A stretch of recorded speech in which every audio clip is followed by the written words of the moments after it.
And so anytime you want to connect with any being, it's really cool to call upon Metatron or Sandalphon first, because they know what it's like to be human energy, and then they can help you then adjust your frequency to other energies. A rate at which I oscillate, because everything moves. And I do think there's different dimensions, but I also think that things are right here with us. That they're right here. It's not like some far away place. Our loved ones even, they're really, really closer to us than we think. It's just a matter of the frequency difference. And so how do we adjust that? All this and more coming up on this episode of the TruthSeekah podcast. Really quick, before we get started, if you are blessed by this ministry, if you're blessed by this platform, anything that I bring to the table, I ask you to partner with me via Patreon. Go to patreon.com/TruthSeekah and you unlock rewards, my entire discography of music, webinars, meditations, weekly hangouts, and so much more. Patreon.com/TruthSeekah. Go check it out. Won't you come and take me away? I just wanna be with you. Won't you come and take me away? To a place to walk on troubled seas, faith to stand when I don't believe. I just wanna be with you. Won't you come and take me away? I just wanna be with you. Won't you come? You are now locked into the TruthSeekah podcast. Gargoyles, psychics, everything's ungodly. Dark-sided. Streaming live at truthseekah.com. She's not a Christian. Give it up, y'all. Your portal to the paranormal, esoteric, and all things spiritual. She's tampering in dark-sided stuff. And now, your host, TruthSeekah. What's up, ladies and gentlemen? Welcome to the TruthSeekah podcast. I'm your host, TruthSeekah, excited and delighted to be with you guys again for another amazing episode. Today, my guest is Michelle Welch. Michelle, welcome to the podcast, my friend. How are you? I'm doing really well. Thank you so much for having me on today. Appreciate it. I'm excited to explore your journey and what you're bringing to the table, and a lot of really cool stuff that you do, and you're helping so many people, and a lot of people out there need help. So it's right on time with this platform and what people are experiencing, and they need some, they need a grid for it. And I think that that's what you're bringing to the table, helping a lot of people understand what they're experiencing or what they've been experiencing, even as a kid, as your journey starts. And we'll get into all of that, which I'm excited to explore with you. Yeah, I'm excited about it too. And I thank you for saying that. I do believe that my work and the work you're doing is very timely. I see that in my stores every day. We have 3 stores in Dallas, and every day people are flooding in the stores more and more, looking for something other, looking for something, seeking for something to connect with. So, yes, I feel that that's very true, that we are helping people. So just right off the bat, just because of your background and, your upbringing and stuff, do you get a lot of religious people who come in there who are just kind of like, they kind of feel like it may be like, I don't know if I'm supposed to be here kind of thing, but you do see them taking those steps? Absolutely. You see a variety. We have never had protests outside our stores. I don't even want to speak that into existence, but I kind of wondered if we would. Especially at one of our locations. But what we've had is people, they'll dip their toe in. I think essential oils, believe it or not, had some people start kind of dipping their toe. They never knew that essential oils were going to lead them to the devil, right? Yeah. Just to say, and I'm kidding, but lead them to be open to more and more things, and then maybe crystals. And I'm not saying those are the lightweight things. A lot of people will say that. I don't agree with that. I think everything is energy, everything's connected, but things like that would get people kind of in the stores, get people interested in my books. And a really cool thing I'm seeing is a lot of teenagers or even preteens are starting to bring in their dads. And so dads are coming in. In Dallas, we have sports figures. Sports figures are coming in to our stores, and not that they need to be sports figures, but they're tall. So we know when they're coming in because we have gongs hanging and they're hitting the gongs, when they come in the store. So it's really cool to see the people that are coming in. And as far as, do we have people in certain faiths? Yes. And I think I can relate to those people, and I can tell them that they don't have to choose. A lot of people in certain communities really are entrenched in their church because that's where they have their community. That's where they get their, they love to be in the choir. They sing. They're a lot about the music in their choir. That's where they get their politics. And so they don't want to leave that behind. And I can reassure them that that doesn't have to happen. Yeah. That's a big deal. That's a big deal for a lot of people. Just like you said, it's not just, there's so much riding on it, these little bitty, when you talk about a protest or whatever, like definitely get them online, right? When you trigger the religious community and they come out of the woodwork kind of thing, but you're really attacking their very livelihood, but not just their livelihood, but what they have they've given their life to, but what they've also given their eternal life to. And you're telling them that it could be wrong. And you're not. The way you're saying it is that we could both be right. And for them, it's like one or the other. So to see, the progress that people are making out of traditional religion into more of a inclusive spiritual tradition, even within the Bible, is what I bring to the table. It's amazing to see. I agree. And at first, I kind of felt like, oh, I've got to choose and I'm going to really hurt my family.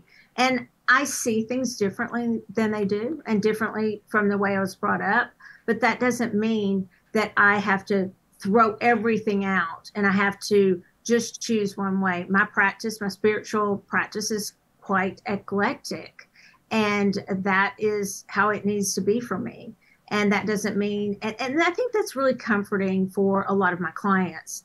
I think that's why potentially this was my purpose, because they can trust me. They know that due to doing what I did before for a living, primarily, I kept a lot of confidences and I had to keep confidences. And so I keep confidences, and I will see a lot of people come in that they really are like, I'm not sure about this. And by the time they leave, they're like laughing, they have fun. They're like, that was not scary at all. I don't know why people think that's scary. So and I don't have any agenda to convert anybody or to, tell them they have to believe what I believe, because that's the very thing I didn't want to do. I don't want to be put in a box, and I'm not trying to put anybody else in a box. So everybody's welcome in my practice and in our stores. I think that's very important. That's awesome. Like you said, inclusiveness. Yeah, meeting people where they are. It's so awesome. Yeah.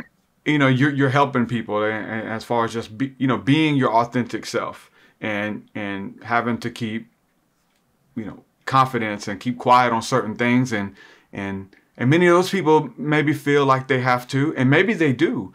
Like if it gets out that they're going to see a psychic or they have a crystal or essential oils, just depends. Like they're going to be excommunicated. They're going to be shunned in those things. So to really be there for people and let them know that God and the way the spirit world works is like, God is not a respecter of persons or your beliefs. As long as you're doing good, as long as you're helping, as long as your motivation is love, there's no sin, no law against that. And it's helping. So being in the South, I'm in Alabama, so I'm with you. I know how it is. Yeah.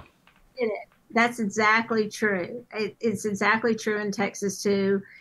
And great that there's a church on every corner, because churches used to be the place we went for help when we were, when there was a death, when we were in a poverty situation all of a sudden, when we needed help. Yeah. And churches hopefully are still doing those things. Mm-hmm. But we have a lot of people that really, the thing is they really, since the pandemic, it's the floodgates have just opened of people saying, I just feel there's something more that I'm supposed to be looking into. It's I don't have to deny, and that's the biggest thing. I'm going to repeat it that I have to say to people is you don't have to deny everything just to open your mind to some other possibilities. Yeah. You don't have to deny everything that you believed in, even though you may be told that in some of the churches that you go to. You really don't have to deny it all. Yeah. Yeah. That's so good. I'm the same way. And it's helping so many people. Just being authentic. And like you just said, though, you're not trying to change anybody's mind. You're not trying to take their beliefs from them or whatever. No, I'm trying to help you integrate and incorporate your beliefs, that it's okay to be different. It's okay to be who you are. And that little simple truth, which is truth, it's a great service to humanity, and it's helping so many people. You just being who God created you to be with your gifts, talents, and abilities, because what many people have found out, especially in religion or being young and experiencing this stuff, that your gifts kind of turn into a curse if they're not embraced and you don't know how to use them. These blessings can kind of work against you if you have to keep it to yourself or you can't talk to anybody about what you're going through. My goodness, if religion is not catering to meeting people where they are and seeing the best in them and their God-given gifts and abilities, then what are they doing? So it's awesome that we're like a rising tide raises all the ships. So everyone gets this upgrade because we're choosing to say yes to who God called us to be. And now we get to see everyone else do it, and vice versa. Like we're responding to maybe somebody else doing the same thing, and we get to identify with as well. So every little step in the right direction helps so many people. Can you talk a little bit about like your upbringing when you first got into your gifts? Like what was the first experiences? And many people is like, it was just always normal, and I didn't think anything twice about it until I found out that I was the only one experiencing this. You kind of talk about your story from the Genesis aspect of it. Yes, and you've already kind of mentioned it, how so it was sort of I was really naive. I mean, I used to think, this is off the subject, but I used to think that the world was like a ruler. So, like we would go on a trip, and I think our house was the starting point, and you go on a ruler. I guess I'm really the flat earth theory to the max. I mean, the earth was a ruler, and then we'd go into my grandparents' house, and how far on the ruler did you have to go? I mean, I was just very naive, and I just took things very at face value, but I always saw spirits or sensed them. I always knew things were around. I always saw things in different ways. And so, yeah, I'd be going to church maybe 3 times a week with my mom, and nothing against my mom and dad. They're wonderful people. They're still living. But my mom would play the piano. My dad would lead the music. My grandfather was a preacher. So a lot of church, but I would be going, and then I'd be like, okay, we're talking about all these things, but why aren't we saying that they're right over there? And then I'd mention it like, well, look, Mom, when she'd come sit down after she played the piano or whatever, and she'd be like, shh, and so that thing you said about people needing someone to help them when they're younger. So I did have it. And the difference with me, I think, than what some people say is some people say they forgot about it. And then they stuffed it, or they thought it was just their imagination, all that kind of stuff. I got a lot of creepy dolls given to me to help me not be scared and to help me be normal. I was told to drink a lot of orange juice. Apparently vitamin C helps you not be psychic. And so I hate vitamin C now. Yeah. And I got the original Annabelle doll. Well, not the original real one, but she's a Raggedy Ann doll. Have her still, a creepy clown, a ventriloquist thing, and all this stuff to try to make. So it just was a horror show in my room. But the first experience really that I really recall getting a reaction was my dear uncle, who was my godfather. And he had a bald head, and he had lost his hair, not due to what comes in this next part of the story. But I walked up behind him. I put my hands on, he was on a couch, and I'm behind it. And I was little bitty, and put my hands on him, and I was like, Uncle Denzel, why do you have worms in your brain?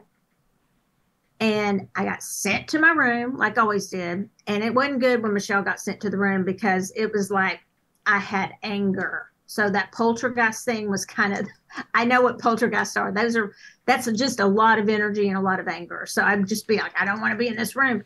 And a month later, a month-ish, he was diagnosed with a brain tumor. And so those worms were was cancer in his brain, sadly. And so for me, you don't know the words to use when you're little.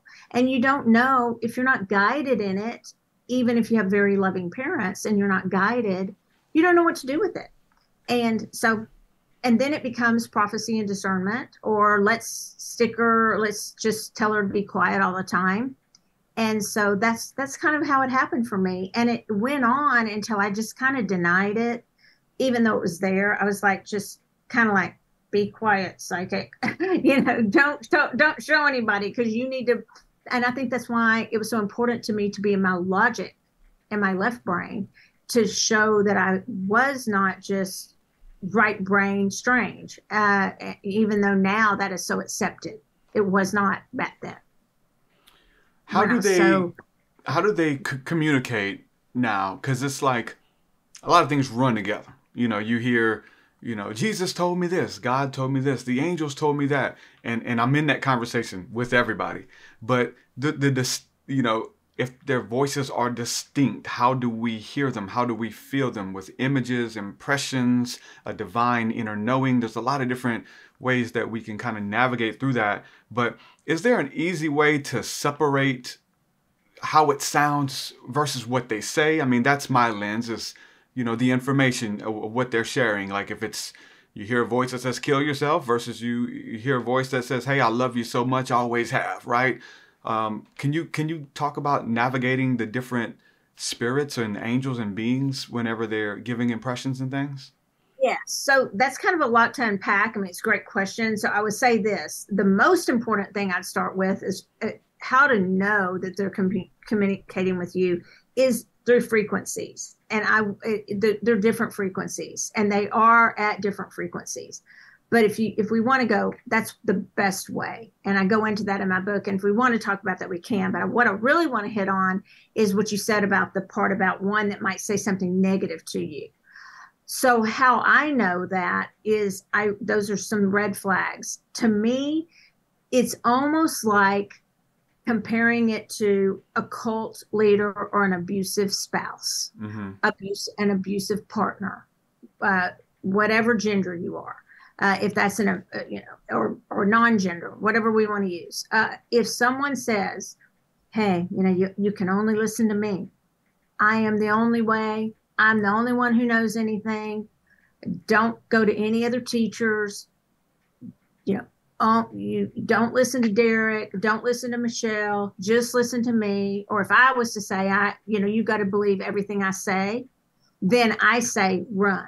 Because that's just not going to be, that's not a guide or a being. That's 98% of the churches I've been involved with. I was thinking that too as I was saying it. I was like, wait. Yeah. Don't listen to those guys. We'll give you the answers, and Yeah.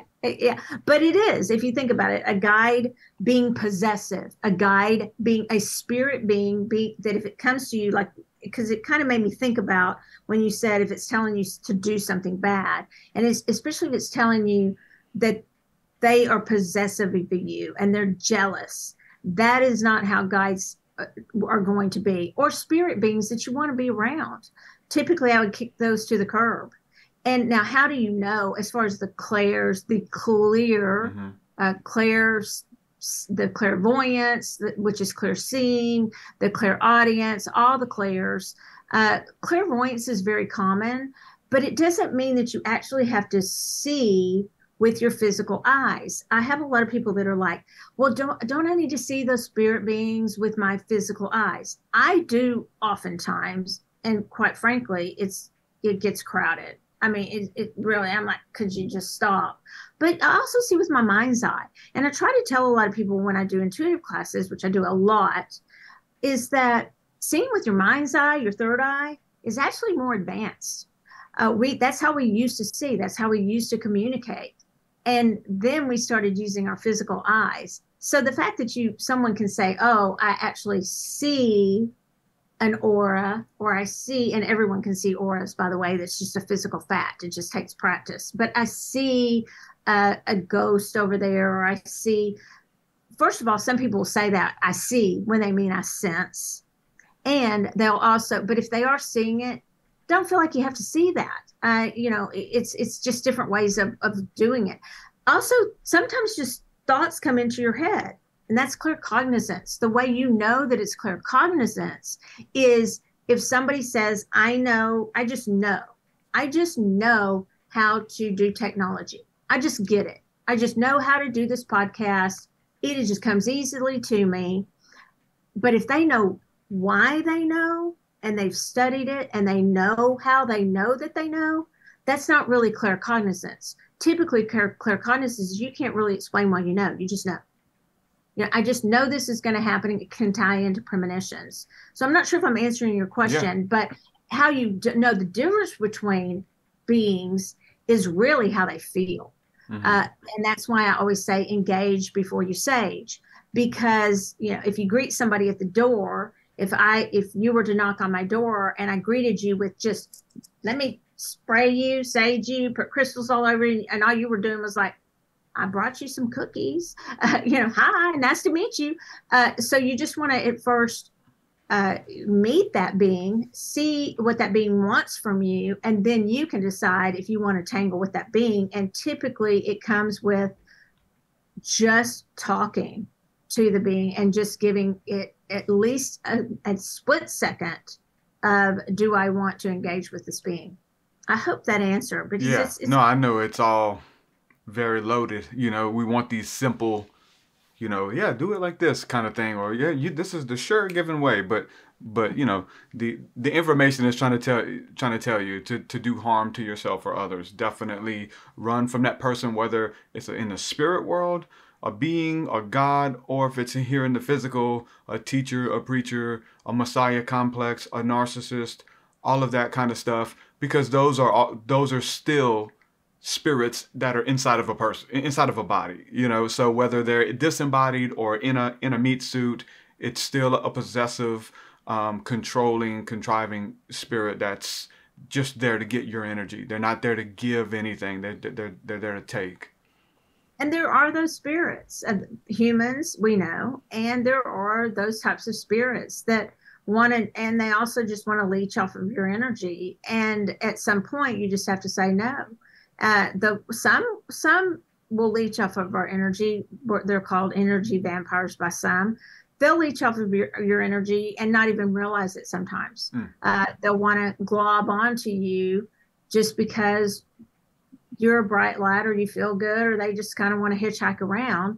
They're not necessarily, or even a human being, they're not necessarily horrible beings that want to steal your power. They just all of a sudden are hanging around you a lot, and they're just draining you of your energy. And so you have to be aware of that too. Yeah. But as far as these beings, make no mistake, they run the gambit from what we would call benevolent to malevolent. And I'm real big about the fact that we put energy really doesn't have labels. It has charges, negative and positive, but we put the labels on that because we have moral compass, we have social mores, all those things, we have laws, but a lot of these spirit beings don't play by our rules, and we can't expect them to. Those are rules we've imposed on. Our moral compass would be for ourselves, a code of ethics if we're in a group that we have that code of ethics, like being a massage therapist, for instance, would have a code of ethics, and or a doctor, a lawyer, whatever. And then the social mores, things that we just do to maintain a nice society, or the laws. So if we're connecting with an elemental, for instance, a fairy may laugh. I mean, when we say you can't steal, and people in other countries, not in America, but they take their elementals very seriously. They believe more, or just, they kind of ignore ghosts. They're kind of like, oh yeah, there's ghosts everywhere, whatever. But they take their fairies and their elementals very seriously. And they know they don't play by our rules. So that's always important to keep in mind too. Yeah. Yeah, it's definitely I won't say muddies up the water, but there's more rules. There's more.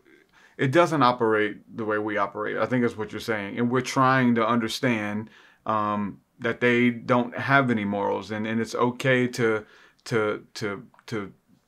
prank or tell a joke or something like that to get a laugh, which invokes energy. It invokes a response. And so if we do, I mean, I do that, you know what I'm saying? Like, to get you to laugh makes me feel, it brightens my spirit because you're having a bad day, but I made you laugh, you know, and these little prankster entities and stuff, like, they all do different things, and they show up in their present around different energies. Some to lift your burdens, to help you carry them. If you're depressed, to make you smile. Some to, when you're depressed, they leech onto you to make it even worse. And so being able to kind of navigate through all of that, you know, the water gets a bit muddy, but how do you remain sovereign? How do you protect yourself? Again, you're talking about saging and smudging, but that, I think you were kind of leading with that, just like clears all energy, good or bad. It just like sage and smudging, clear all of them out, versus like being able to protect yourself and conversate versus imbibing a spirit or letting it possess you or something like that. How do you navigate through that? So for me, it's always important every single day and before every meeting, I will do a body scan. I literally will say, okay, how do I feel physically? How do I feel mentally? How do I feel I said physically, mentally, spiritually, emotionally. Literally, I recommend for everybody to do that before you step into any meeting, into the grocery store, into anything.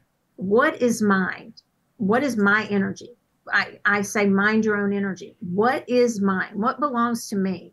And then if I start feeling something around someone, like a headache or whatever, and all of a sudden I start dipping and feeling, not feeling great. I know that's not my energy, because that's not what my energy was 5 minutes ago. Yeah.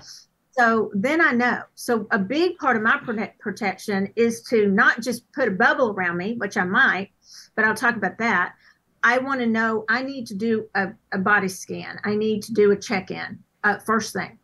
And it gets really fast when you do it all the time. Yeah. You do it like a nanosecond. But there's all those tools you can use, but there's visualizations. Bubbles don't really work for me. I'll tell you why. Because I think that there are a lot of beings that can just kick that bubble to the bottom of the depths of the ocean.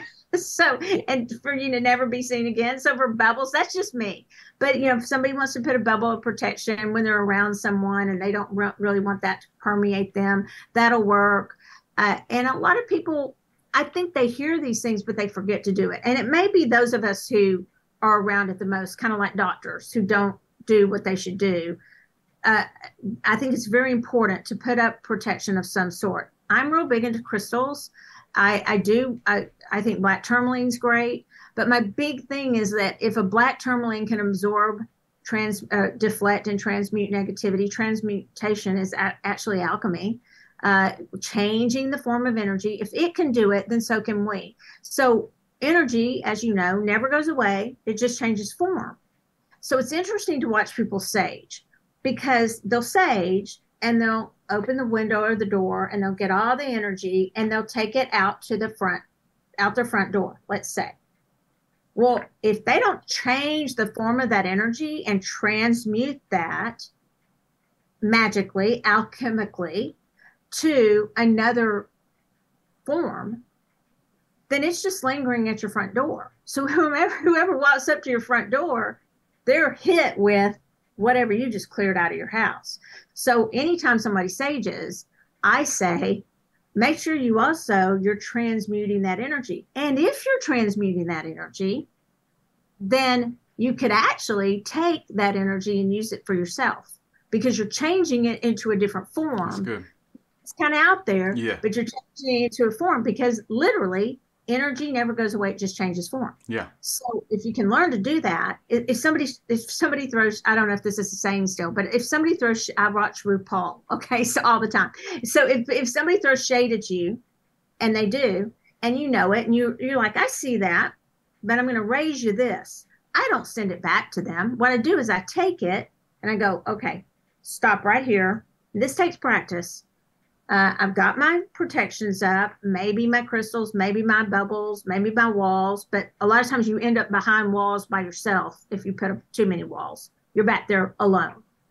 So you got to be careful with those too. But I take that energy and I look at it and I go, okay, now I'm going to turn this into something I can use, because they threw it loosely at me. So I'm just going to take it. I'm going to mold it into vitality, confidence, whatever I happen to need, because they gave it to me. They just meant it for ill, and I'm going to use it for good. And I change it into a different form, and I may put it in my solar plexus or whatever like that, and change the form of it. Yeah. Yeah, I'm learning that the different forms and different ways to do that. Changing your relationship with the thing, with the energy, which helps to transmute it. Like if it's something negative that's showing up, you may want to, like you said, check yourself and say, okay, why is it showing up? Well, it's showing up because why am I so tired every morning? And there's like a being with, well, what are you eating before you go to sleep? Maybe that's some type of thing that attracts these type of entities that you're eating. Change that, and the energy, your relationship with the beings and the energy changes. And Yes. and whatever's coming at you, energy is energy. And that's just Yes, it so is. wild how like I've learned to navigate the last year online, with having, gone viral and things like that on Facebook and my videos and stuff, and a lot of negative, like religious attention. And it's just energy. But hey, how you respond to it depends on if you're rewarded or if you get to use that energy, right? Because that energy can destroy you. But as alchemists, like you just said, exactly like you just said, we can transmute even the hate, and it's attention. Attention is worship. Attention is energy that people are giving you. How you respond, if you respond, how you transmute it. I'm going to take that and allow the algorithms to keep pushing my videos to people who need to see what I got. I'm not trying to convince you or change your belief system. No, I'm not even in that fight anymore. But for the people who need what we have, the energy that's helping move these videos and things, even through the algorithms, it's energy. Now, it can break you. Some of it hits hard, and it makes you take that inner assessment. Do I care what people think about me? Am I more concerned with that than I am with people's freedom or whatever the case is? So being able to change and navigate the energy, man, is a huge responsibility, and we have to learn that somewhere along the journey. I had a friend of mine, a good friend, she's another author, and one day I was whining. I was like, well, this person didn't like me. They said this about me, because it cut to the core. And it wasn't because it was true. I looked at it. I will look at it. Yeah. If I'm doing something that is out of, I don't like the word hate, but I really can't stand jealousy. It's just not an emotion I want to do, because it's just such strong energy. It's so destructive. So I'll always check myself. Am I jealous of that situation? So this was a no. I went through my checklist. I did my body scan. I called her and I was like, okay, what's going on with me? All of a sudden she's reading to me. I'm like, I've heard that somewhere. And I'm like, are you reading out of my book to me? And she's like, maybe. And I was like, she said, maybe you need to practice what you write. And so it was exactly what you're saying, because something had cut me kind of to the core, and literally I wasn't transmuting it. I wasn't going through the process, because sometimes, and that's when the tools come back in, the tools of, the sage, the crystals, the whatever it is there's so many, doing different affirmations, whatever it is for somebody that works. Using those until you can get to the point where, okay, I'm not feeling sorry for myself. I'm not so upset. Now I'm going to use this for my benefit, since they threw it at me anyway. Yeah. It's not like you're taking anything from anybody. They gave it to you. They gave the mean comment they wrote. They where they're coming at you because they're jealous of your success, typically is why. Yeah.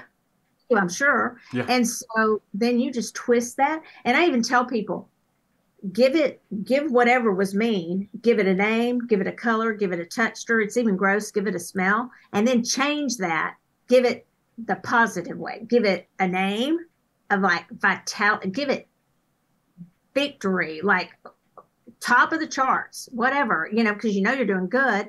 And a name, a texture, a color, and then it smells like, I don't know. I'm not going to say money. I'm kidding, but maybe it smells like whatever. It smells like victory. And so then literally that helps you visualize transmuting. As silly as it may seem, it actually works. Yeah, it does. It's so crucial because those things can make or break you. And they really, it's good to take inventory, like you said, just because like there's levels in the spirit, right?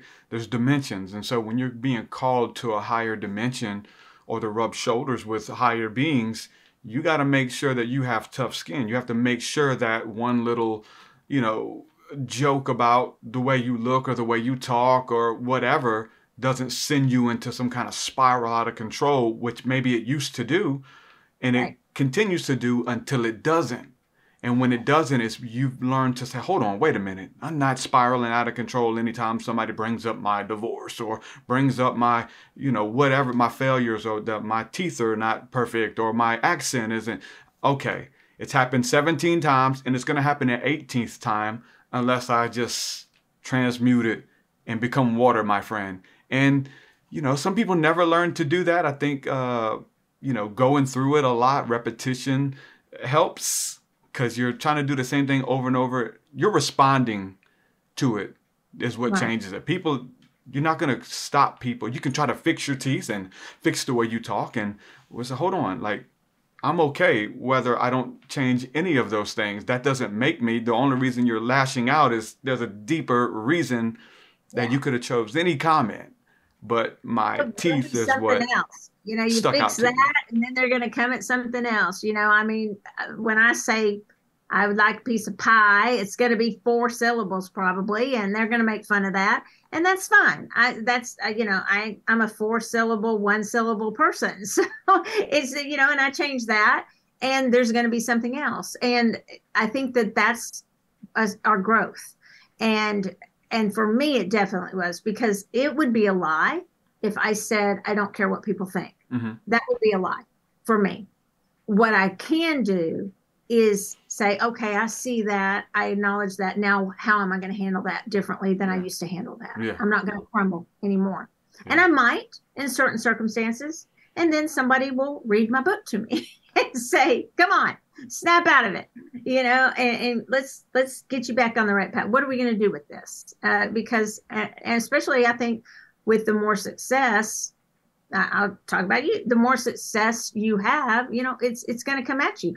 And the interesting thing is many times it is from that jealous. And I'll tell you, that's just, why did I say that's an energy I won't deal with? I think that is a thought form. That is a thought. Jealousy is an easy thought form for the collective to pile onto and to create a thought form and an energetic thought form.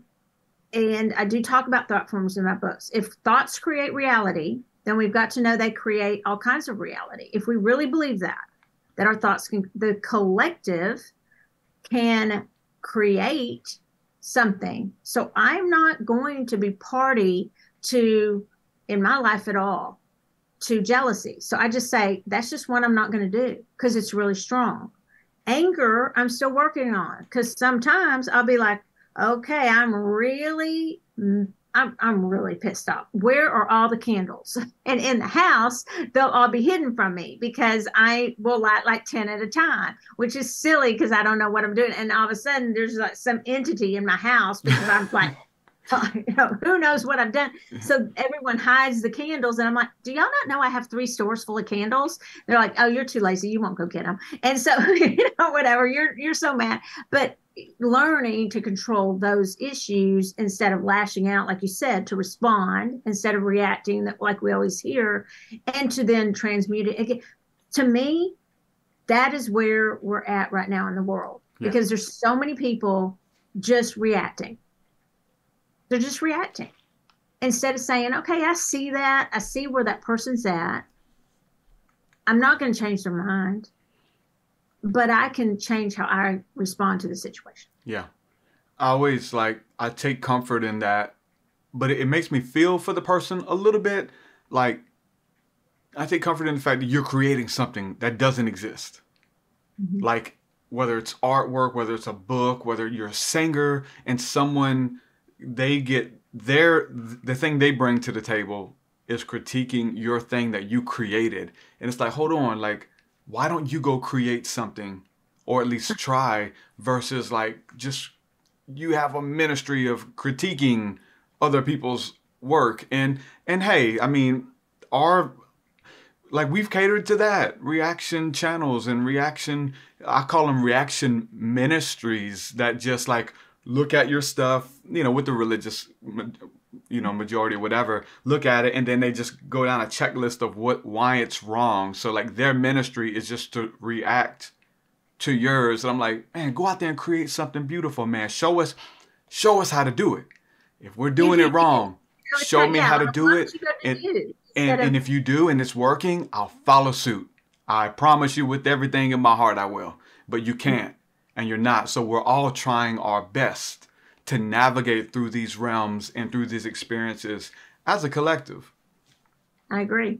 Yeah, it's very interesting these times because so many people are wanting someone to show them how they can be and be and really just be. And they're not being shown that. And this is not an attack in any way, shape, or form on any organized religion. Yeah. I'm not. I'm just saying, I agree with you. If you can show me, or anybody who's critiquing someone who's trying to do good, trying to get a body of work where they're writing books or they're having a successful podcast or radio or TV or whatever they're doing, and yet they're just spending all their time attacking it. To me, that's just, why won't they just go do something? But we know that there's always going to be people like that, right? I mean, there are. You'll always have that there, no matter, they just they're like gatekeepers in a sense to see if you're ready. Are you really ready to go to that level? And some people aren't. It's one thing of getting to that level. And listen, we're talking about success in the physical, but also in the spirit. It doesn't matter. Like they shadow each other. But some people can get there, but staying there and being able to maintain it is a whole nother story. So with you being able to share things like this in your book on how to check your energy. Where was I when I got here? Now where am I? Now I'm bitter. Now I care even more about this, and this, and I've changed my, what I do because of what other people think versus. So that's a big part of it too. Like with those comments, we start like trying to cater to the comments or whatever, and then not really create the beautiful thing that we started out creating. And I've probably fallen victim to that a couple of times, knowing that, hey, this kind of stuff gets a reaction out of people. Let me continue to make it versus, hold on, everything you do gets a reaction. So just keep doing what you're doing versus trying to create it to get the reaction, Right. Yeah, I do. So we're talking about all these different types of energies and elementals you mentioned, ghosts, many different terminologies. Jesus, all kind of stuff, angels. Does all of that fall under a similar category of angels, or what do you mean when you speak about angels in the book? If something that carries a message, or is it more of an angelic, beautiful being? Because I know, because of religion, we've tried to angel, demon, everything else is whatever. How does that fall, or how do you categorize that in your book with dancing between these beings, if you will? Okay, so I did break it down into a chapter on angels and archangels. And it was interesting because I do go with kind of the traditional, I think it's 14. I'm going through those on my Instagram right now, archangels. The 5, and I'm not trying the whole time here to talk about religion, but this is an interesting fact. The 5 or primarily 4 most populous, most people, one thing they can agree on in religions, whether it be Muslim, Catholic, Jewish, Christian, and there's one more I'm leaving out, maybe Hindu/Buddhism. They agree that there are angels. Now, they agree they do different things. So let's take, and they're androgynous in my opinion, so, but we'll say Gabriel, Gabriella, whatever you want to call. So delivered the message of, in the story, delivered the message of the birth of Christ to Mary and the birth of John the Baptist to Elizabeth. But also, same angel delivered the Quran to Muhammad. So the reason angels are in the book is I see angels, but let me tell you, I use the word fluffy bunny in my book, and my editor's like, what's fluffy bunny? And I was like, a fluffy bunny. You don't know what a fluffy bunny is? Because they were like, oh, you know, people think if you're talking about angels, you're talking about fluffy bunnies, like really, you know.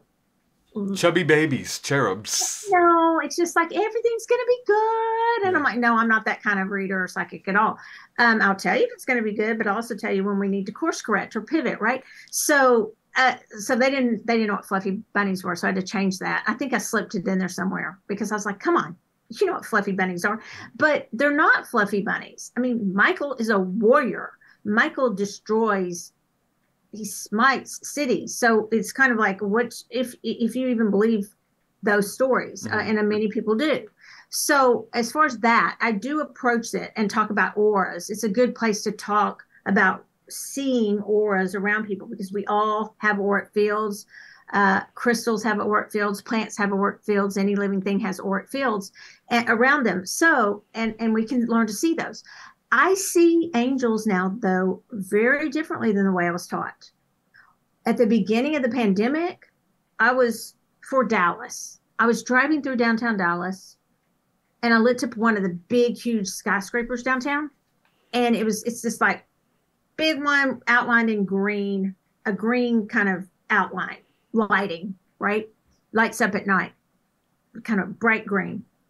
And on the top of that were what I thought were angels, and I saw them with my eyes to the point where Roger, my husband, was with me, and I said, do you see those angels? But they look like gargoyles. Gargoyles, we know, are protectors. In Spain, they're on the top of every church to protect and to ward off evil. And they do other things too.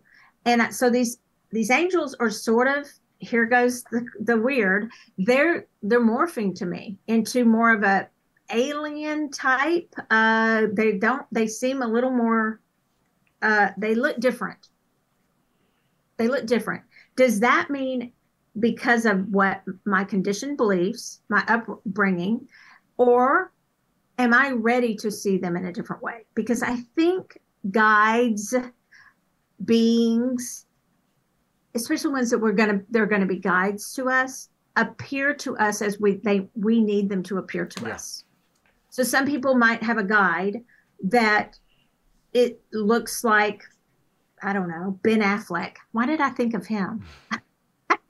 Ben Affleck. But I mean, this looks like normal, whatever. He looks like Snoop Dogg. I love Snoop Dogg. So it looks like, or it looks like you, Derek. I mean, so that the guide looks like something that they connect to, they relate to. Or it may just be a ball of energy, because that's what we are. So I do think that as far as angels in the book, I give the palatable, this is how I started seeing them, and you may still, but I also demystify. I don't think they always have wings. I don't think it's always that fluffy bunny thing that everybody wants to say. And when people will say, well, I call on Michael for protection, you kind of need to know what you're calling on. Michael will protect you, but Michael's huge. And you don't need to, if you're calling on Michael and then you're also saying, well, I've got my selenite too, just in case. Well, Michael doesn't need you to have your selenite, so if you feel better, that's fine. But I kind of talk about all that. And I'm not sure if I answered your question, but yeah, so that is I sort of categorize spirits, because around me, the reason I wrote the book is because around me, everything just feels so crowded.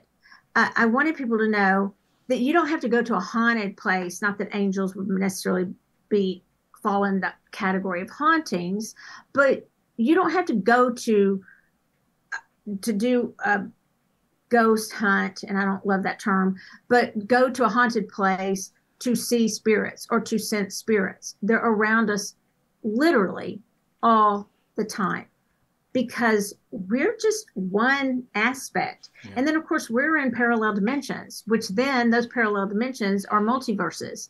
So it's interesting when you talk to quantum physics and quantum mechanics, how that's coming together with, for lack of a better word, metaphysics. The fringe faith, the fringe sciences are now coming together because of the collective and how all of us are one and how we all tie together. And I think it's really cool. So why wouldn't it be that the spirit beings that we see are sort of shifting and the way we see them? And I do think it comes also from our experiential filters. So when I explain or describe something, it may not be the way someone else sees it. Yeah. And I'm not going to say they have to see it the way I see it. What I try to do is say, connect first. That's why I think it's important to connect first with the frequency. Because if you can, and that doesn't mean you have to be a better person and have a higher vibration. That's a different topic. But if you can connect with that frequency of, let's say it's a tree that you're wanting to connect to, then that's going to be a very grounded, more dense energy. The frequency will be a little slower, and you can connect with that, as opposed to a certain, like Archangel Raziel that I work with, who's a very, very quick, fluttery, highly intelligent, very subtle energy to connect with. So I hope that's kind of answering your question. But angels take a lot of different forms. And I think you have to, again, you said it at the very beginning. Spirits, I think, and guides, if you want them to be guides, meet you where you are. Often. Yeah. Now, sometimes they don't. They don't meet you where you are, and you're like, bye. Well, they meet you, it's just like hey, I'll meet you where you are, but you got to meet me halfway. You got to do something. You know, you have to, come on, take a step forward, and I'll take one step to me, I'll take 2 steps to you. You know, show me that you mean business. Show me that you're serious versus, oh, I just want to see an angel. Okay, cool. What's that going to do to you? You know? Yeah. But let's talk about that just for a second. Just the idea that I've been kind of pondering, but where the angels are energies and all spirits are some form of energy, even us, right? Matter is energy. It's just slowed down, you know, together. It seems like, I don't know if it's daily, I don't know if it's seasonal, the moon, the sun, whatever. It seems like there's, just like us, you have so much energy that you can give out a day until, hey, I'm whooped. I'm just done. I can't hike anymore today. I can't deal with another client. I am just, It seems like the spirits, the angels, all of them have are allotted or something, a certain amount of energy that it takes for them to come and get your attention. Whether it's a light flickering in the darkness, whether it's someone speaking your name while you're sleeping. I mean, many different ways we experience these other realms. But I found that as we know that they're there, then they don't have to spend that energy and kind of be depleted, you know, whatever it took for them to say your name. What was that? Now they can show up in a different way. Now they can they can show up as an apparition outside once you wake up and go out there or something. Have you experienced that? Do they have a certain amount of energy that it takes them to muster up to get our attention? That it's just not like, hey, we can do whatever we want. We can sit down in the full body form and have a conversation with you. Maybe some that have more energy, but is there like an expense? We know that's what offerings are in the Bible. You would give an offering, which is, as long as you would feed it, give it energy, give it food, give it things, the energy, the gods would be able to stay longer with you, as long as you're giving it energy so it can stay here. Can you speak to that a little bit? So I do believe, I agree with you, and I think it's more with certain things. So I believe paying honor to, if we're talking about angels, paying honor to them. I don't think they want to be worshipped. That probably will give them more energy. I would say, if I may, switch to like disincarnates to ghosts. So, because I always say ghosts are humans too. Yeah. So if they're here for a reason. And oftentimes it's a sad reason. But if they're trying to they are very depleted of energy. And if they're trying to get our attention, if they're rattling your hangers around in your closet, go ask them what they want. I mean, help them out. They're trying to get your attention. And so, and I'd say the same with angels, flipping back to that. I think they really are just waiting for you to call on them. It's just that simple. To me, that's more about them not wanting to interfere with your free will. With angels, I do believe all beings have free will, though. And a lot of people don't agree with me on that. I do believe every being has free will. At some point, they're going to develop free will, even thought forms, which can be kind of scary, depending on what thought form we create. But as far as a disincarnate, they have limited energy. So if you know they're around, help them out. Go over to the closet and say, and I use this example because it was my son. He was in San Francisco, and he's like, and he's scared of all of it. He's like, Mom, there's these hangers. There's nothing in there. They just keep rattling. I'm like, okay, earthquake, and he's like, no, not earthquake. And I'm like, okay, then walk over to those hangers, open the closet and say, can I help you? May I help you? What do you want? He's like, I'm not doing that. And I was like, okay, fine. Then just let that ghost keep rattling around in there or whatever being that is. But just engage, just ask, because it goes back to the depletion of their energy. Our energy can be depleted when we're around beings that deplete our energy. I drain batteries like crazy. They say ghosts do that, but I'm telling you, don't let me touch any of your computers, your mouse. I don't even use one of those because I break every one I touch. Those, well, I break them like the first time. And so nobody wants me to touch their electronics. I have tried to switch that. So depending on the energy makeup of the being, yeah, I think they can absolutely be drained when they're trying to come through to us. And it all goes back to that frequency. So they're trying to adjust their frequency, that radio channel, to get in line with ours. And one cool thing I want to say is, so Sandalphon and Metatron, they don't end in EL, because Metatron was a prophet of Enoch, and Sandalphon, who deals with music, for those of you who are music and writers, that's Sandalphon, and music writers, performers, he is the prophet Elijah. Wow. So they were human. And so anytime you want to connect with any being, it's really cool to call upon Metatron or Sandalphon first, because they know what it's like to be human energy, and then they can help you then adjust your frequency to other energies. That's something that I stumbled on when I was trying to work with how do I adjust my frequency, the rate at which I oscillate, because everything moves, to get to different frequencies. And how I got there, because it sounds so boring. I mean, to me, that stuff's boring. So why was I chosen to write about it? Is because I really believe that we talk about all these different dimensions. And I do think there's different dimensions, but I also think that things are right here with us.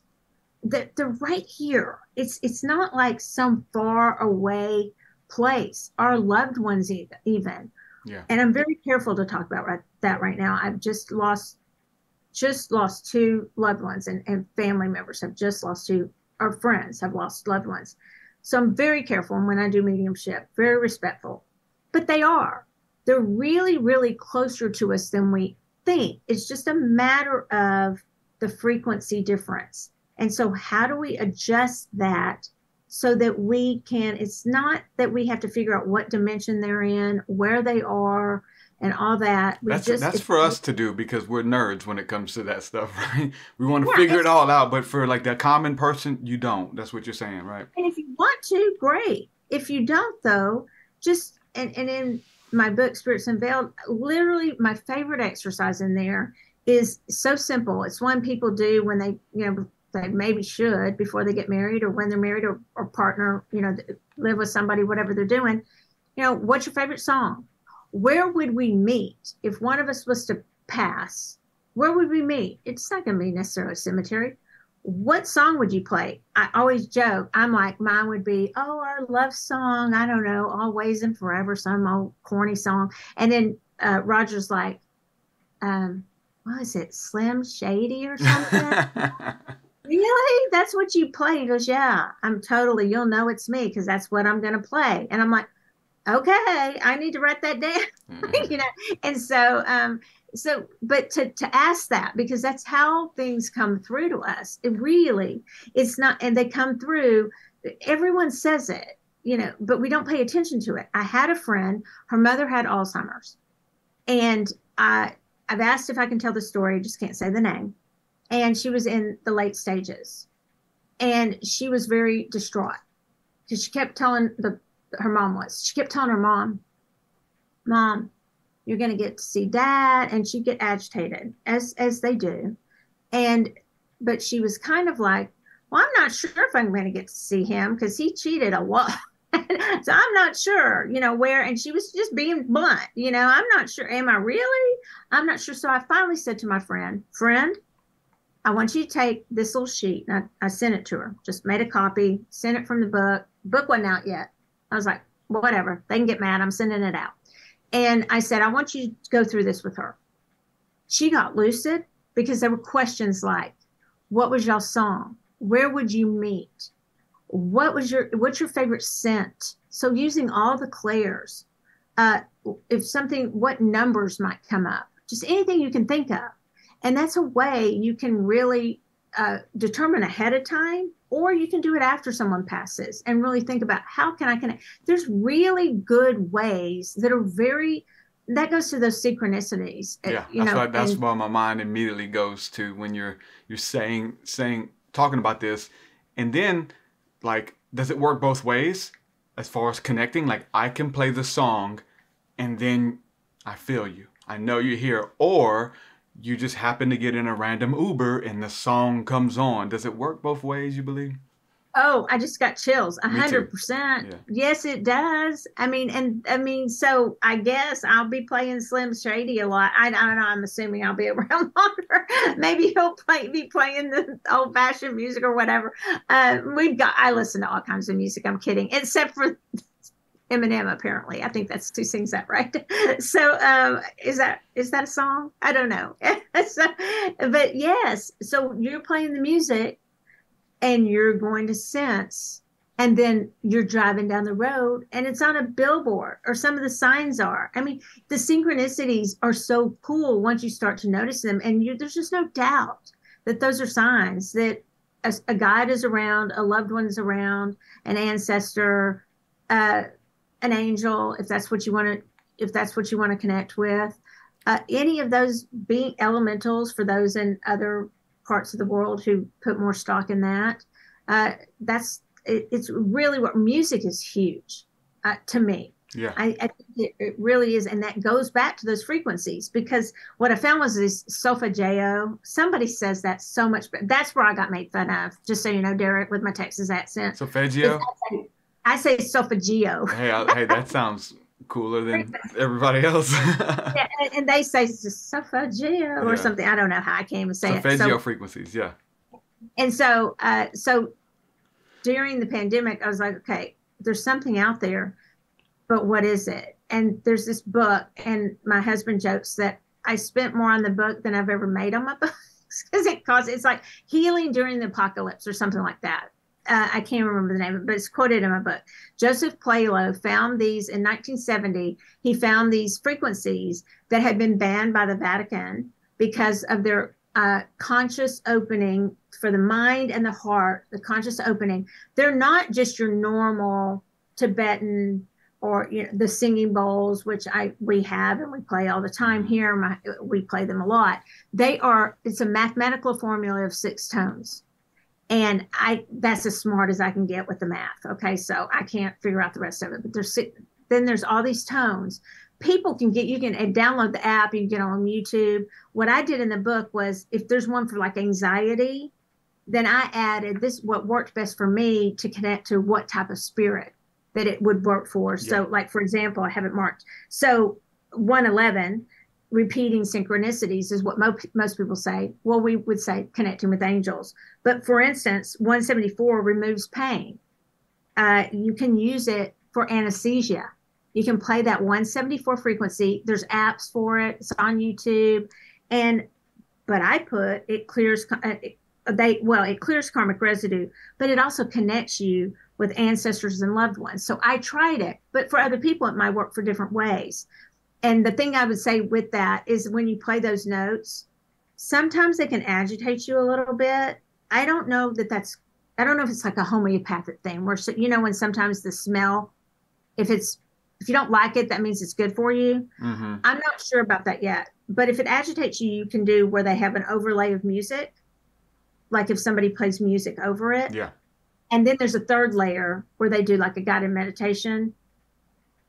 That I wouldn't do. I would try the tones and I'm telling you, it works. I thought, okay. And I turn it on. I'll be in the dentist chair and they're like, oh, she's listened to her things again. What spirit is she going to connect with now? And I'll be telling them and they're like, okay. And I was like, don't you see? But seriously, it works. And you don't have to understand the math or anything. Just listen to those tones. Yeah. And you know how it makes you feel. I've been just doing the experiments on them. Like I remember listening to even music that's depressing. The lyrics are depressing. The chords are depressing. But when they tune it to 432 and play it at a higher frequency, it's not giving you that loathing, heavy, depressing music. The depressing music actually makes you feel higher, which is very strange versus like just catering to your depression. And so like that's one thing to do, and we cope that way. But there's something like, hey, I want to get rid of it, and just by the tuning there. So I'm not telling you to listen to depressing music. I'm just telling you the science behind the toning. Now, what if you're playing those tones and you're singing affirmations and you're singing beautiful lyrics over yourself, and now you got the light and the colors to go with it? My goodness, I'm with you 1,000%. The way for you to know this is to experiment, is to try it. And when we had some congestion issues came back around, sat in green light for the heart and then raised it to the blue and literally changed my LED, changed the tone, sat within the frequencies, meditated, prayed, felt amazing, allowed it, visualized it, and felt the angels, which are travel by light and frequency, coming to heal that specific part of my body. And we're connected with all of these beings. So that's the thing. If it's in your consciousness, it's trying to get your attention for a reason. It's connected to you some way. That song that you're hearing, that movie that you're watching, that thing that triggered you that didn't trigger anyone else, like it's getting your attention for a reason. It's connected to you. So these angels, all of them are inside of us and outside of us and dimensionally. So we need to reconnect and remember the relationship that we once had. And how do you do that?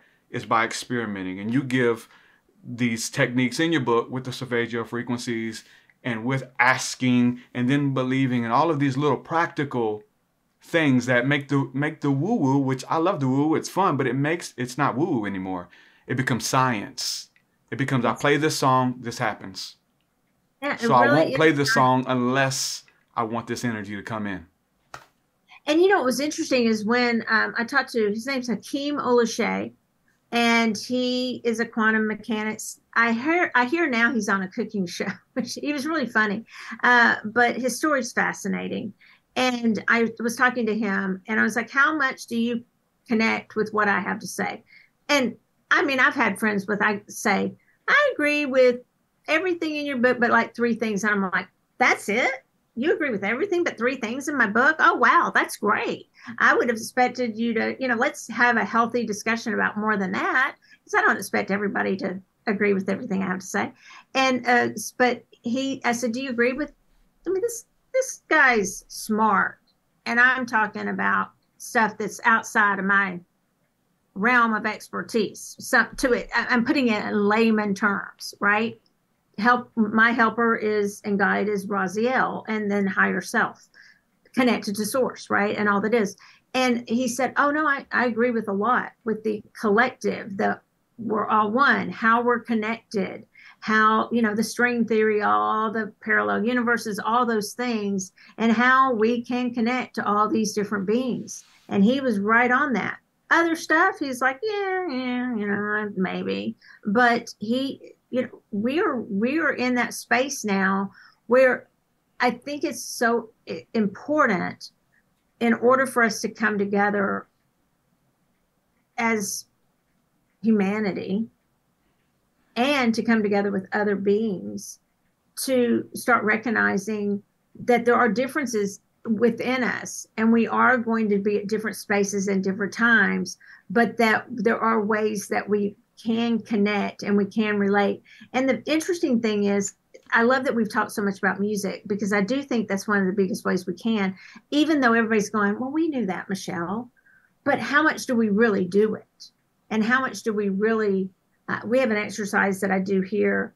It's the song shuffle. So you write down your happy song. I love that how you were talking about the downer, kind of the more depressive tones, right? So you write down your happy song, like this is my motivation song. You write down kind of more your, I don't want to say sad, but your ballad, right? And then, so we get those out. And so let's say you had yours. I would do it. You play part of yours, and then I'd write down an intuitive message for you. And then I'd write down an intuitive message for your ballad song. Then we do your whatever playlist you have on your phone. You would just shuffle it, stop it, and then play whatever it is. So now we know what everybody has on there. No, wherever it stops, that's what we do an intuitive message on that. Because there's so much information we can get just from what our music is and what we listen to. It's really cool. Yeah, and if it just sounds so like it's just kind of an epiphany. Like if you're working with somebody, how to get them to open up. Like play your song. Like, yeah, I'm just, my husband left me, blah, blah, blah. Okay, I'm trying to help you and we're working together. Hold on, play your song that you listen to cope. It makes you feel better or whatever. Okay, it plays so like it opens you up to be vulnerable, to be like, that's what I needed, that energy. Now you're open and because you had your guard up. Play the song, it makes so much sense, man. And it's the woo-woo has become normal in many cases. Even for me, like I listen to a lot of music when I'm by myself riding around that I listened to when I was a kid. And it reminds me of the younger me, which I'm invoking that energy from when I was carefree, didn't have to pay bills, and there was no pressure. No time existed, all of these things. So you tap into that music and you're really channeling even that younger version of yourself that exists, that comes on just through a song or a feeling, if you will, and you can feel it. Carefree, windows are down, singing a song from 1995, this kind of stuff. And it's really that is very deep and very spiritual. But for us, it's like, oh, I just listened to I put on my jams or whatever. Okay, why did you pick that song? Let's get deeper into it. And that is where the spiritual angels and demons and all of that hide within the mundane. Those things that we say, oh, it's just my songs. Okay, but why? How does it make you feel? Whoa, okay, let me tell you, versus anger, like music is freaking, like they sent those out in the Bible before war. You had, and not just in the Bible, but the, American military's playing the drums and, these guys, they're getting the people ready. Like music is very powerful. It is. And it's interesting when you were saying, the woo and all that. It's interesting now. And I can't remember what word they said it replaced. I really need to look that up again. They said now intuition is the buzzword. That is the word now for corporations, for everything. I think it started maybe with Apple. I mean, whatever. Creativity, right brain. But intuition, and it was Wall Street Journal. I need to find it because I don't want to quote it wrong. But I'm sure your gut feeling, gut feeling. Like go with your gut. It's like follow your intuition.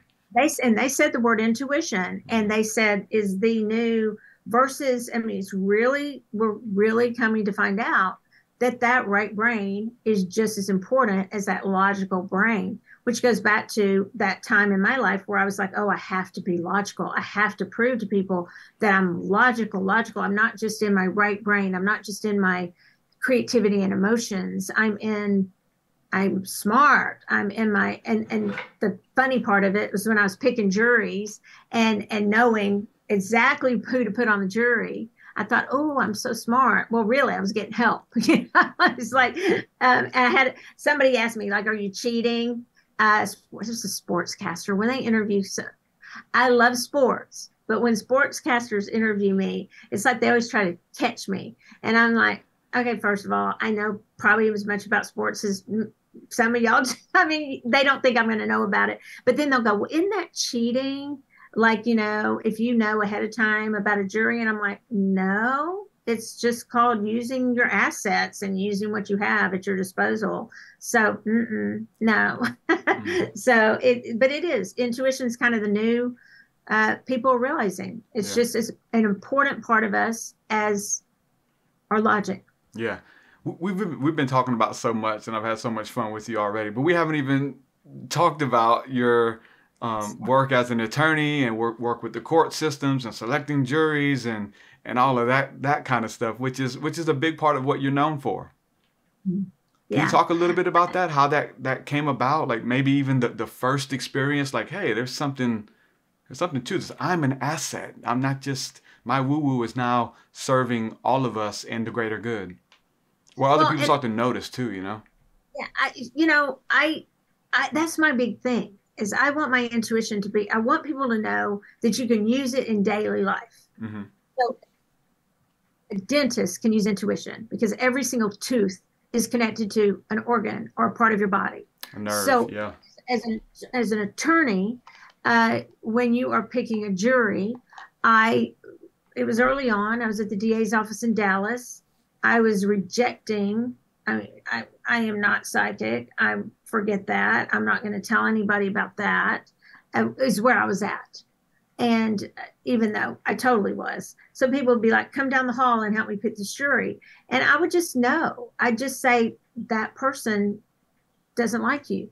There's an example of, in a bank fraud case, you just would not put on a bank fraud case this was later when I'm consulting, but you would not put a CPA on a bank fraud case. Neither side would want a CPA on a bank fraud case. And I looked at, and this lady was in the splash zone. That's like if you're in the first two rows. That's where you just need to put on your ponchos, like the Bowie Band group. You're going to get splashed. And so, because there's a good chance you're going to get on the jury.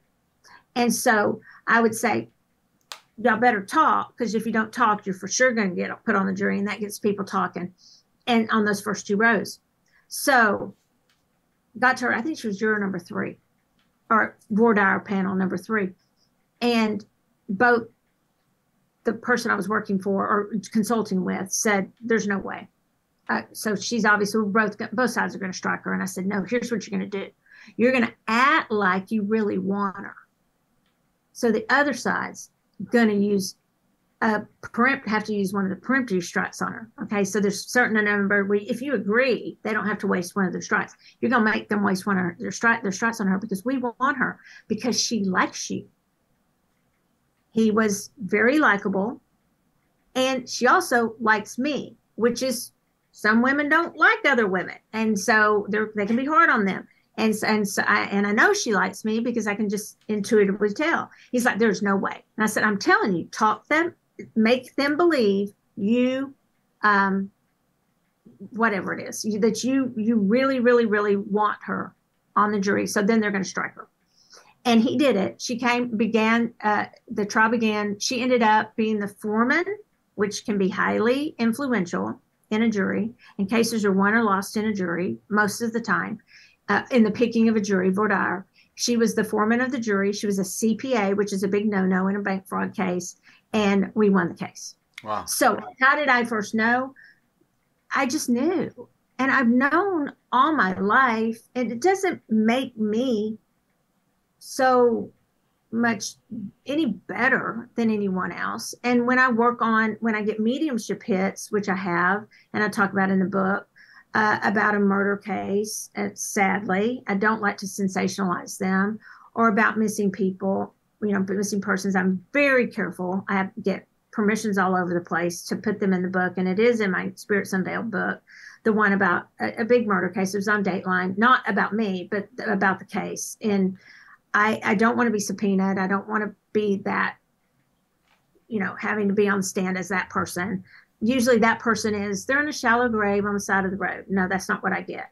And it usually comes to me via somebody else coming to me. So in other words, a girl came to me and she was wanting a reading about, what was it? Her brother, a mediumship reading about her brother and a friend separately, how they had passed. In the middle of the reading, I was like, I've got to stop. There is somebody like in class where they're like, pick me, teacher. I've got something to say. We called them gunners in law school. So it's a gunner. Pick me. Coming through, stepping up in the other world. And I described this person, this girl. This was not out yet. Nothing been really released. And I try to not listen and try to not watch news or anything. And I just said, and I gave a different color of her hair than what they ended up putting on the billboards. I gave where she would ultimately be found, not to the T, but the direction, because they were looking in the wrong direction. And I said, she doesn't want to be found. And she doesn't want to be found, and they needed her body, because otherwise it might just be kidnapping, right? And they were looking, I said, she doesn't want to be found because her family's coming together. They're pulling together where her family was fractured before. And so she saw it from a whole different perspective. And then I ended up sitting back in the galley behind, just as an observer, but was picking up on the defendant, what I thought, and on the jury and how the case was going. So I use those skills a lot, but I don't necessarily, do I have skill? Yes. But most of it is my intuition and just picking up on, and if I see anything around the defendant or around any of the jurors, if I see a guide or something around, I will not always let everybody know that part of it, but I'll interpret that for them and say, this is an issue over here. I would steer clear of, because this juror is not going to like it if you go into this matter too much. They're going to be turned off by that. So intuition can be used, and psychic knowingness in so many ways, not only for cases, but for all kinds of business and all kinds of in everyday life. Yeah. It's fascinating, really. Yeah, it's just it's like a forecast, right? And being able to look at the clouds and say, hey, it's probably going to rain. And it's like, it's up to you if you want to go out there and without your umbrella. Like, this is just the energy. When we're talking about astrology and all of these kind of things that people cry woo-woo, it's like, hold on, this is energy. Like, you're sowing when you're supposed to be reaping. There's energy in the seasons for things, and you're just paying attention to subtle energy. But now you got it mapped out. So now your subtle energy has now become astrology, or a science that you know what song to play, you know what tone to listen to. So now your woo-woo far out stuff has now become a practical science for daily use. I like to call it magic. It's magic, and my religious friends get mad at that word. They don't like it because their minds immediately go to like scary demon stuff, and it's like, no, it's magic, it's mystery, and when you can repeat it, it's like, no, Jesus did miracles. No, he operated in a realm that became familiar, and he had it down to a science. He could speak to any storm and it would cease. He could speak to any cloud and it would bring forth rain. He could speak to any tree and it would stop growing or bring forth fruit or whatever. And once you start knowing that, now you got it to a science. And if you're able to do it on command and repeat it, which you should get good enough where you can get dang near close to it anyway, that's when you become a threat, and that's when you know all of the eyes are on you, whether it's in the spirit world or whether it's here. You know, you're making ripples. And I'm sorry, and he said that we could do it too. Exactly. And so, I mean, he did.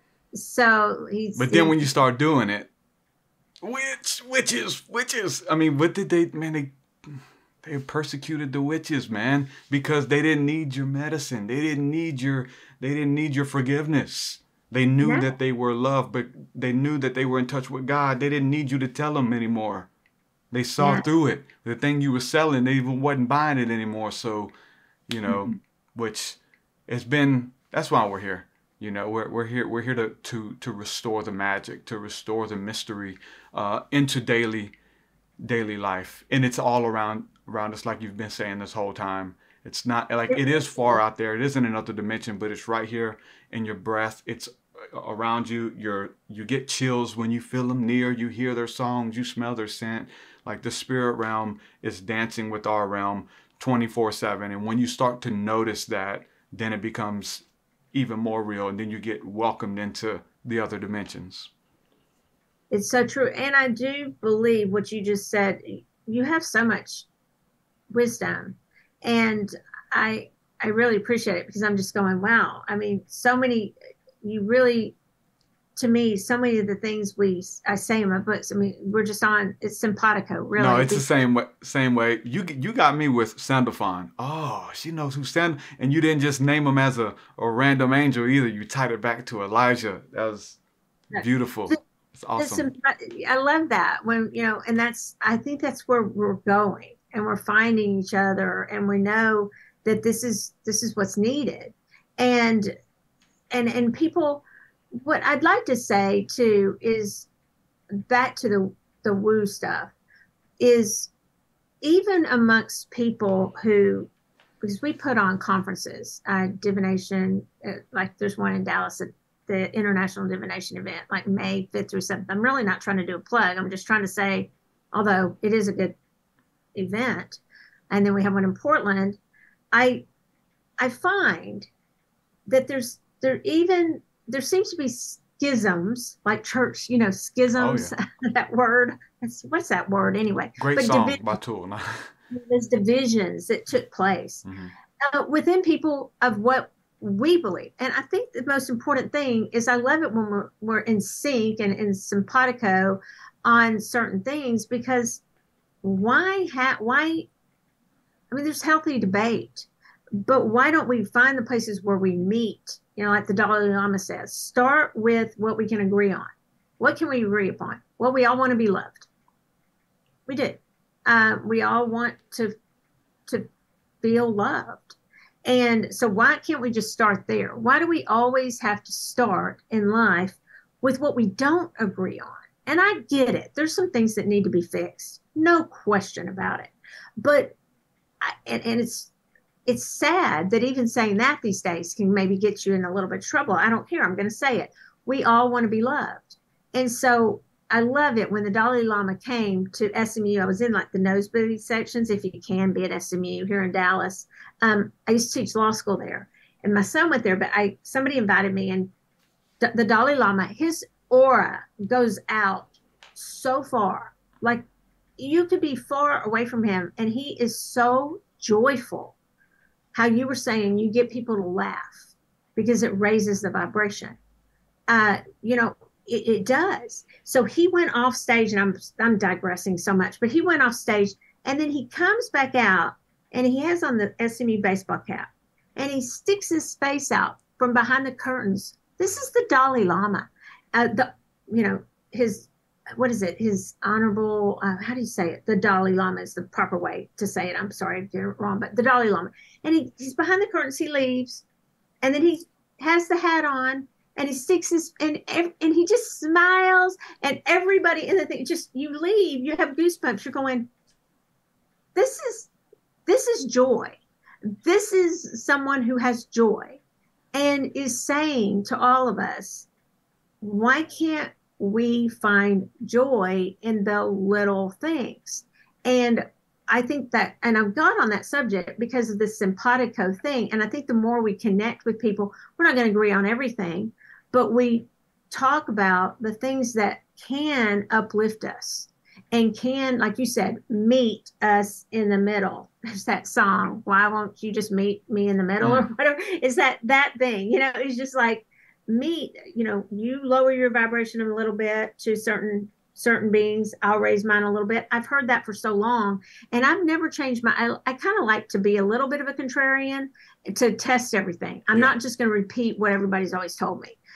Just because that's what happened with me all growing up. I was told this is what you believe. I'm not being disrespectful. I was put in that box, and now, baby's not going to be put back in a corner. I'm going to say, okay, do I believe this or not? And so, but I do believe there's a meeting of these frequencies, and there's so many different beings to connect with, guides, ascended masters, that can teach us certain things. A different thing about ascended masters that I believe is that it doesn't just have to, spirituality's one area of ascended masters. Jesus, Buddha, whomever it might be for someone. But there's also ascended masters that help with whoever it may be. If somebody's an artist and their their modality or medium that they use for their artwork, there might be an ascended master for them, who I call Tesla an ascended master, okay, in my book, just because he was an underdog. If you read about him, is an underdog. He was cheated out of a lot of things. So people may have, it might be even that you use him as an ascended master to teach you how to be an entrepreneur and to come up with all these great ideas, but yet you feel like you are being unjustly treated or treated unfairly. So I think ascended masters don't always have to be spiritual ascended. No, it's in the, but it is, right? Because if we're woo-woo and we're nerds, it is spiritual. Like, but to them, it's not. And it doesn't have to be, right? Is what we're saying. Like, it comes down, you're talking about Dallas and sports. It comes down to wearing your favorite basketball player's jersey. And they're no longer with us. But they're in the word inspiration, to inspire you, to inhale, spire, spirit. That person, their legacy, what they carried, what they left behind, inspires you. Now you are a perfect conduit for that energy to enter, to be inspired, to inhale their spirit, and to channel and to mimic to some degree what they left behind, that now that they're gone, it's for many people, right? And so it becomes so practical. You don't have to light candles and have their jersey hanging up. No, you buy the jersey, you collect their card, you think about them when you're shooting free throws. All of those ways, it's in the mundane, these simple ways, that the magic and mystery is still here. And I love it all. Kobe. Yeah. So, it's exactly. Kobe. They shoot a shot and they say, Kobe. Yeah. He's on the court. They still say his name. They say that's big with antiquity, with mystery, with the angels. Say their name. Give honor. Honor them. Say their name. Kobe. Got him. Shaq. Say their name, man. Say the angels. Say Tesla. Like, buy the books. Study their work, what they left behind. And that read their autobiography in subtle ways. That's more spiritual than any, channeling session. And we need to look at it. We need to give that energy and champion all of it across the board, It's integrated into your daily life. I'll tell you a funny one. Shamuel. So Samuel, I believe the archangels are the characteristics of God. Mm-hmm. So their names mean the characters. So Samuel is whom God sees or seeks. And so she helps us find things, lost things, whether it's our purpose or whether it's our keys or world peace. So when I lose my keys or my readers, I'm like, I used to be, insert not so nice word, because I played tennis my whole life and I was a criminal defense lawyer for a while. So where are my blankety blank keys? That's not very classy. So now I say, Samuel, please help me. Where are my keys? And I promise you guys, it works. Where are my keys? And Samuel, help me. So from the most mundane, earthly matter to the most, which is a spiritual matter, because everything is spiritual, to my life purpose. Samuel will help with that. So again, calling on their name, Kobe, Samuel. And that's not insulting an archangel. that's comparing it to Kobe. It's whatever we need in the moment to help us to get to where we need to be and we feel we need to be. And I think a big part of that is joy. And whatever someone enjoys, whether it be music, sports, all those things. I love how you said, wear the shirt, buy the t-shirt, wear it, invoke the name. And I think there's a lot of power in names. So I love that you said that. Man, we could just go dive deep in these subjects. I know you're a student and you got so much knowledge, and I love rolling ideas and people rolling them back. This is what we do. We kind of go on a journey on this talk, and we can just keep going it. But no, we got to go ahead and wrap it up. You just came out with a new book, and most of the stuff we've been talking about is sprinkled all throughout your book. Was it Spirits Unveiled, correct? Yeah, it's I always have to look at the subtitle, A Fresh Perspective on Angels, Guides, Ghosts, and More.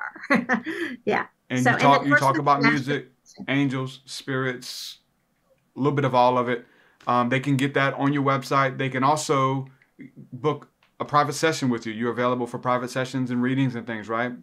I am. It's getting a little bit harder to get in, so just book it, and I promise we will find a way to get you in. For sure, for sure. So what's your website for those who are just listening while they're driving and stuff? It's Michelle Welch, Welch like the grape juice or the jelly, michellewelch.com. Really awesome. Easy, and everything's on there. Great. It'll also lead you to our store, to our Soultopia stores, for you to shop if you want to. Awesome, awesome. And you have 3 stores. Yes. Located in Dallas, and where's the others? Those 3 are in Dallas. Oh, okay. Wow. And then online. But the 3 in Dallas, it's really fun if you ever come. They're all different. We actually heard somebody arguing the other day out in the store. These 2 women were saying, no, I like this store better. And that they said, well, there's this other one down in Bishop Arts in South Dallas. You really should go there. And they go, you mean Soultopia? It's the same. It's our store. Oh, so it's under a different name. She was telling, no, they're all Soultopia, but she was telling there's a better store in Dallas, and she described it, and it was our store. It was Soultopia. So they're so funny because they're all different, but they're all named Soultopia. Isn't that how we do with religion and everything? Oh, this one's better. You should try this one. You should try this one's way better. Well, it's kind of same owner. They're all the same. They're all Soultopia. And so we all got a kick out of that. So yeah, if anybody would want to check out michellewelch.com, I'd really appreciate it. And I thank you so much. I enjoyed connecting with you, and I'm sure my audience did as well. And if you guys watching, listening, want to hear Michelle back on, let us know in the comment sections below. Let us know if you want to hear part 2, because trust me, anything that we mention, I know both of us can just dive deep together and roll ideas. And man, that's something beautiful to go on a journey and be able to take the listeners on a journey in a conversation like this. Thank you so much for coming on, hanging out with me. I appreciate it. Thank you so much. I really enjoyed it. I really appreciate it. All right. Thank you. Thank you. Bye.